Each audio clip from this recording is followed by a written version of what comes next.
ഒരു രാജ്യത്തിൻ്റെ ബഡ്ജറ്റ് ഒരു ഇക്കണോമിക് ഡോക്യുമെൻ്റ് ആണ്, അതേസമയം തന്നെ അതൊരു പൊളിറ്റിക്കൽ സ്റ്റേറ്റ്മെൻറ്റ് കൂടിയാണ്. ഇന്ത്യയുടെ ബഡ്ജറ്റും ഏതാണ്ട് അതേപോലെ തന്നെയാണ്. ഒരു ഇക്കണോമിക് ഡോക്യുമെൻ്റ് എന്നുള്ള നിലയിൽ വാർഷിക വരവ് ചെലവ് കണക്കുകൾ. പക്ഷെ അതേസമയം ഇതിനെ പ്രേരിപ്പിക്കുന്ന പ്രധാന ഘടകങ്ങളിൽ ഒന്ന് രാജ്യത്തിൻ്റെ രാഷ്ട്രീയം തന്നെയാണ്.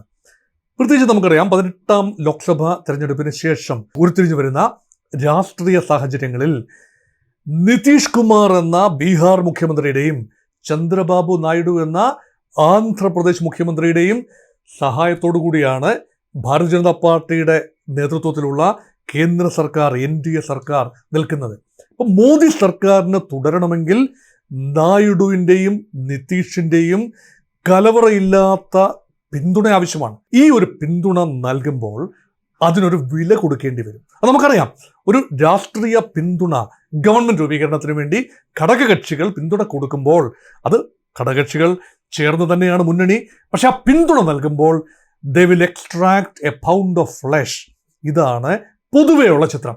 അപ്പം നമുക്ക് ഈ ബഡ്ജറ്റിനെ നിർമ്മല സീതാരാമൻ അവതരിപ്പിച്ച കേന്ദ്ര ബഡ്ജറ്റ്, ഫുൾ ബഡ്ജറ്റ്, അതിനെ ബേസ് ചെയ്തുകൊണ്ട് ആന്ധ്രാപ്രദേശിനും അതുപോലെ തന്നെ ബീഹാറിനും വാരിക്കോരി കൊടുത്തു എന്ന ആരോപണം നിലനിൽക്കുന്നു.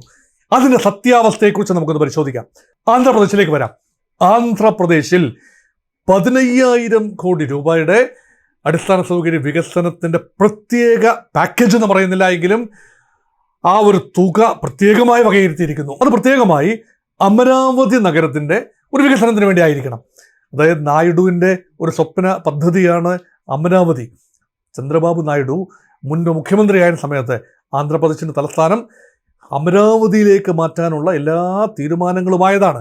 പക്ഷേ അതിനുശേഷം ജഗൻമോഹൻ റെഡ്ഡി മുഖ്യമന്ത്രിയായി വന്നപ്പോൾ അമരാവതിയെ പിൻകാലുകൊണ്ട് തൊഴിച്ച് മാറ്റി. അതേ അമരാവതിയെ തിരിച്ചു കൊണ്ടുവരണമെങ്കിൽ നായിഡു തീർച്ചയായും BJPയുമായി വിലപേശി നല്ല രീതിയിലുള്ള ബഡ്ജറ്ററി അലോട്ട്മെന്റ് നേടിയെടുക്കണം. അതിനുവേണ്ടി ഈ 15,000 കോടി രൂപ വേണമെങ്കിൽ അങ്ങനെ വകയിരുത്താം. അതിനോടൊപ്പം തന്നെയാണ് 2 പ്രധാനപ്പെട്ട കോറിഡോറുകൾ, ഇക്കണോമിക് ആൻഡ് ട്രേഡ് കോറിഡോർ, വിശാഖപട്ടണത്തിനെയും മദ്രാസിനെയും ബന്ധിപ്പിക്കുന്ന വികസന കോറിഡോർ, ട്രേഡ് കോറിഡോർ. അതേപോലെ തന്നെ ആന്ധ്രയുടെ മുൻ തലസ്ഥാനമായ ഹൈദരാബാദ്, ഇപ്പോഴും തലസ്ഥാനം തന്നെയാണ്, ഹൈദരാബാദിനെയും ബാംഗ്ലൂരിനെയും ബന്ധിപ്പിക്കുന്ന മറ്റൊരു കോറിഡോർ. ഈ കോറിഡോറിനെല്ലാമുള്ള വളരെ വലിയ അലോട്ട്മെന്റ് എന്ന് പറയുന്നത് ആന്ധ്രാപ്രദേശിനെ സംബന്ധിച്ചിടത്തോളം ഒരു വിൻഫോൾ ഗെയിനാണ്. നമുക്കറിയാം, ആന്ധ്രാപ്രദേശിന് 2 കേന്ദ്രമന്ത്രിമാരേ ഉള്ളൂ. TDP ആന്ധ്രാപ്രദേശിന് കൂടുതലുണ്ട്, BJPയുടെ വകയായിട്ടുണ്ട്. പക്ഷേ തെലുങ്ക് ദേശം പാർട്ടി 16 അംഗങ്ങളുള്ള പാർട്ടിയാണ്. അവിടെ ഒരു ക്യാബിനറ്റ് മന്ത്രിയും ഒരു സഹമന്ത്രിയും മാത്രമാണ് ആന്ധ്രാപ്രദേശിന് വേണ്ടി അനുവദിച്ചത്, TDPയിൽ നിന്ന് അനുവദിച്ചത്. നമുക്ക് ഒരു സൂചനയുണ്ടായിരുന്നു, സ്പീക്കർ സ്ഥാനം TDP ചോദിക്കും, അല്ലെങ്കിൽ ഡെപ്യൂട്ടി സ്പീക്കർ സ്ഥാനമെങ്കിലും ചോദിക്കും. അതൊന്നും വേണ്ട എന്ന് പറഞ്ഞുകൊണ്ട് വളരെ സമാധാനപരമായി മന്ത്രിസഭ രൂപീകരണത്തിന് സഹകരിച്ചപ്പോൾ ഇനി വരാനിരിക്കുന്നത് എന്ത് എന്ന് നമുക്കെല്ലാം ഒരു ആശങ്കയുണ്ടായിരുന്നു. അത് തന്നെയാണോ ഇപ്പോൾ സംഭവിച്ചിരിക്കുന്നത്? അപ്പോൾ ആന്ധ്രാപ്രദേശിന് ഒരു വലിയ സഹായം. ഇനി അടുത്ത ഘട്ടത്തിലേക്ക് വരാം. അത് ബീഹാറാണ്. ചില്ലറക്കാരനല്ല നിതീഷ് കുമാർ. ബീഹാർ മുഖ്യമന്ത്രി എങ്ങനെ വീണാലും, കമന്ന് വീണാലും മലന്ന് വീണാലും പൂച്ച 4 കാലിലേ നിൽക്കൂ എന്ന് പറയുന്നത് പോലെ എപ്പോഴും അധികാരത്തിൻ്റെ ചെങ്കോലേന്തുന്ന നിതീഷ് കുമാർ മന്ത്രിസഭാ രൂപീകരണ കാലത്തിൽ ആന്ധ്രാപ്രദേശിന് ചന്ദ്രബാബു നായിഡുവിനെ പോലെ തന്നെ വിട്ടുവീഴ്ച ചെയ്തു. ഒരു കേന്ദ്ര മന്ത്രി, ക്യാബിനറ്റ് മന്ത്രിയും ഒരു സഹമന്ത്രിയും മാത്രമാണ് 12 MPമാരുള്ള നിതീഷ് കുമാറിൻ്റെ ജനതാദൾ യുണൈറ്റഡ് JDUവിനുള്ളത്. അപ്പോഴും നമ്മൾ സംശയിച്ചു, എന്താണ് വലിയ വിലപേശലില്ലാഞ്ഞത്? വരാനിരിക്കുന്ന പൊടി പൂരത്തിൻ്റെ സാമ്പിൾ മാത്രമായിരുന്നു അത്. ഇപ്പോഴെന്താ വന്നിരിക്കുന്നത്? 26,000 കോടി രൂപയുടെ പദ്ധതികളാണ് ബീഹാറിന് വേണ്ടി മാത്രമായി പ്രഖ്യാപിച്ചിരിക്കുന്നത്. അതിൽ 2 പിൽഗ്രിം കോറിഡോറുകൾ, പിൽഗ്രിം ഇടനാഴികൾ ഉണ്ട്. ബോധഗയ ഒക്കെയുള്ള ഇടനാഴിയും മറ്റൊരു ഇടനാഴിയും. ഈ 2 ഇടനാഴികൾക്ക് പുറമെ നളന്ദ സർവകലാശാലയെ പഴയ പ്രതാപത്തിലേക്ക്, പണ്ടത്തെ പ്രതാപമാണ്, പ്രതാപകാലത്തിലേക്ക് ഉയർത്തിക്കൊണ്ടുവരാനുള്ള വലിയ തോതിലുള്ള മുതൽ മുടക്ക് ബീഹാറിന് വേണ്ടി. ഇതിനെല്ലാം പുറമെയാണ് മെഡിക്കൽ കോളേജുകളുടെയും ഹൈവേകളുടെയും ഒരു പെരുമഴക്കാലം ബീഹാറിന് വേണ്ടി. അപ്പം ചോദിച്ചതിലും അധികമായി ബീഹാർ ലഭിച്ചു.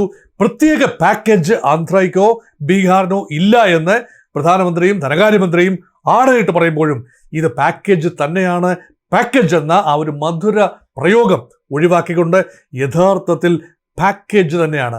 അതിനോടൊപ്പം തന്നെ ചേർത്ത് വായിക്കേണ്ടതാണ് ഒരു പൂർവ്വ വികസന പദ്ധതി, അതായത് കിഴക്കൻ മേഖലയെ വികസിപ്പിക്കുന്നതിന് വേണ്ടിയുള്ള ഒരു പ്രത്യേക പാക്കേജ് അനുവദിച്ചു.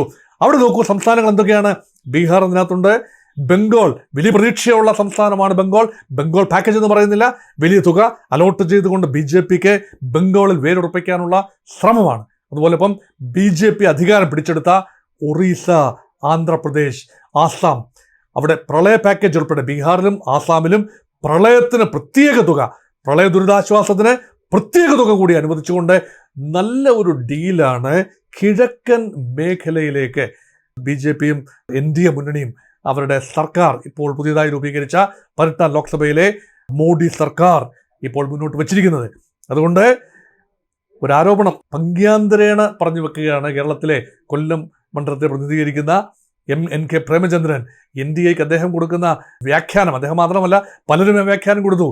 NDA എന്ന് പറഞ്ഞാൽ നാഷണൽ ഡെമോക്രാറ്റിക് അലയൻസ് എന്നതല്ല, മറിച്ച് Nitish and Naidu dependency alliance.